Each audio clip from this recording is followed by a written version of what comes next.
books of different religions and pondering what this all means, to wonder about certain things, whether this reality is the only one, whether God, quote unquote, is wholly benevolent, and whether there may be something below that that is ruling this place, which is similar to, say, what like the Bible says, that there is God, an omniscient, omnipotent, omnipresent, creative force.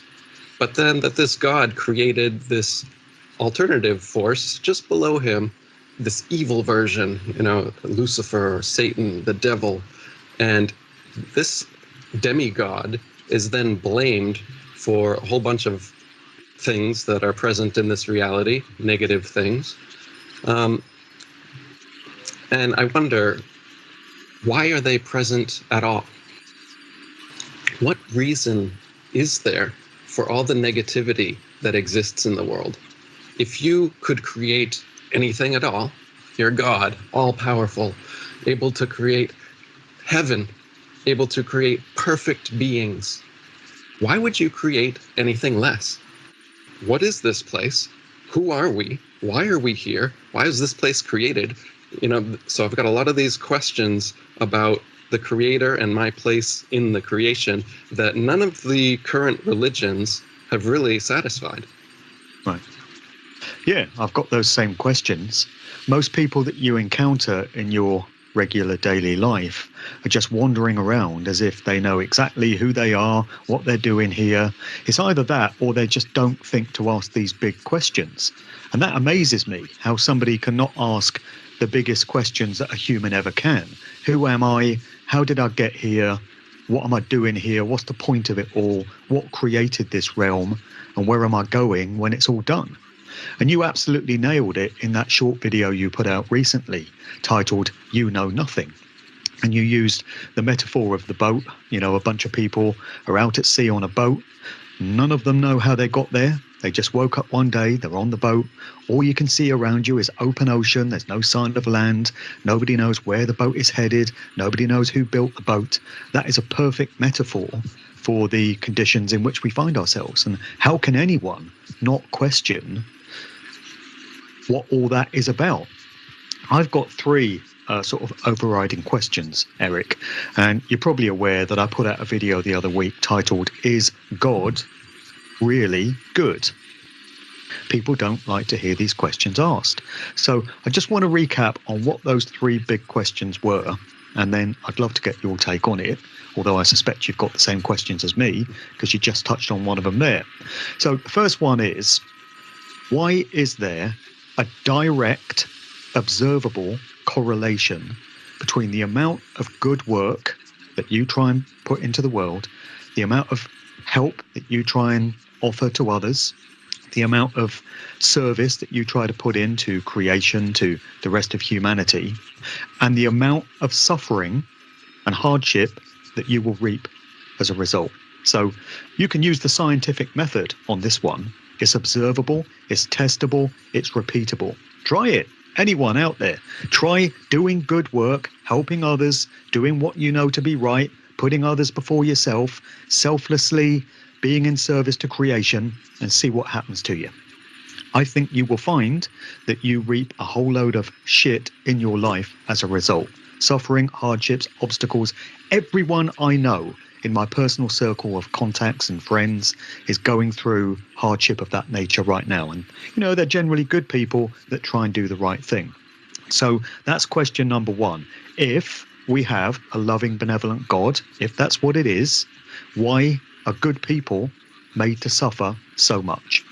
Question number two, which I've heard you raise before as well, is if we have a loving, benevolent God who, as you say, could have created anything that it wanted, any kind of conditions, why is the natural world, the animal kingdom, so brutal and horrific?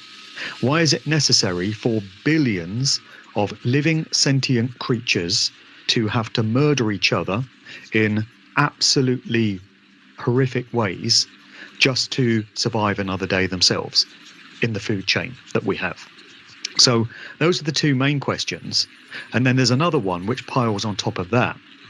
If we are living in a realm which has been somehow hijacked, subverted, steered off by some kind of demiurge, some kind of, lesser god, some sort of demonic entity, which took original creation, which the original creator, God, would have put into place, and created a bastardized version of it. This gets into simulation theory and all sorts of other theories. Where was God when this happened? Exactly. And so there's so many things like that, how there's predators and psychopaths and parasites and this food chain and just dying, aging, disease. There's so many things here that why did that have to be part of creation? And the only answer I ever get is, well, duality. You have to know, there has to be black for you to understand white and all this stuff. You don't have to have psychopaths in your reality. You don't have to have predators murdering each other, and you don't have to eat the life out of living beings just to survive in your realm, just so that we understand, what negativity is.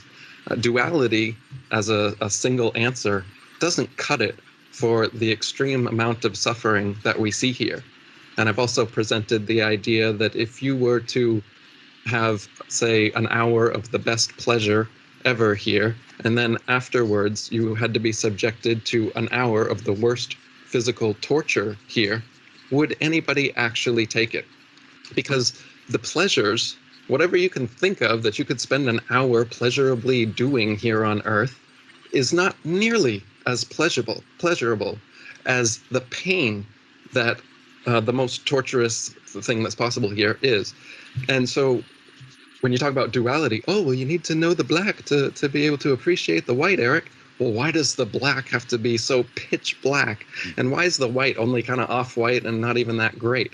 That's not the kind of duality I'm interested in. If anything, I would like it to be completely the opposite, where the suffering is so light that you feel, somebody cuts your arm or something. It's like, oh, okay, I won't do that again. Questions like this, and so we've been limited. We've been given this very limited spectrum of experiential possibility, and so much of it is negative. And that's absolutely my question. So that's kind of your second one there. Oh, and with that first one again, the reverse karma thing. It's, as I say, no good deed goes unpunished. No good deed goes unpunished. Exactly. It's a cliche. And so, which is it? Is karma a thing? Or is this reverse karma a thing? Because when you look at reality, usually the rich psychopaths, some of the worst people, the most selfish people, are having the best lives here. And it seems to have been escalating in recent years as well. So, like I say, pretty much everyone I know, and I know a lot of people now, because I've done a lot of talks and I've done a lot of events and many conferences. I've met many, many people. Most of them, I would say, are generally good people who stand on the side of truth and freedom and justice and love, and yet they're all going through a whole load of crap. It might be financial problems, it might be relationship, family problems, it might be mental health, physical health, but everyone is going through something. What's that all about? And how can we have a realm which is so beautiful, but at the same time is full of so much pain, suffering, anguish, torment, and like we were saying, none of us really knows what we're doing here. None of us really know. And we have to be prepared to admit that we don't know. Just be mature about it, be grown up, be responsible, and just say, we don't know. And most people take that stance as some kind of defeatist thing. Like, no, we can know more than that. Look at these holy books. Look at what these people believe. Whereas I see it as the only foundation we can really have is this kind of foundationless foundation, like I said, adrift on a boat. We really don't know. Nobody remembers their birth or before their birth and all their reincarnations and how this world came to be and how God created us and all these things. So everybody, it's a mystery to everybody. Everybody has these same questions. But I find it similar, say, to the globe Earth lie, is that when somebody like NASA comes around and gives you answers for every single question you could have about cosmology, and they say it with an authoritative tone, and every time you have a new question, they authoritatively come along and say, oh, well, it's blah, blah, blah, blah. You just feel comforted and reassured, and you're like, yeah, I know what's going on here. Just trust NASA.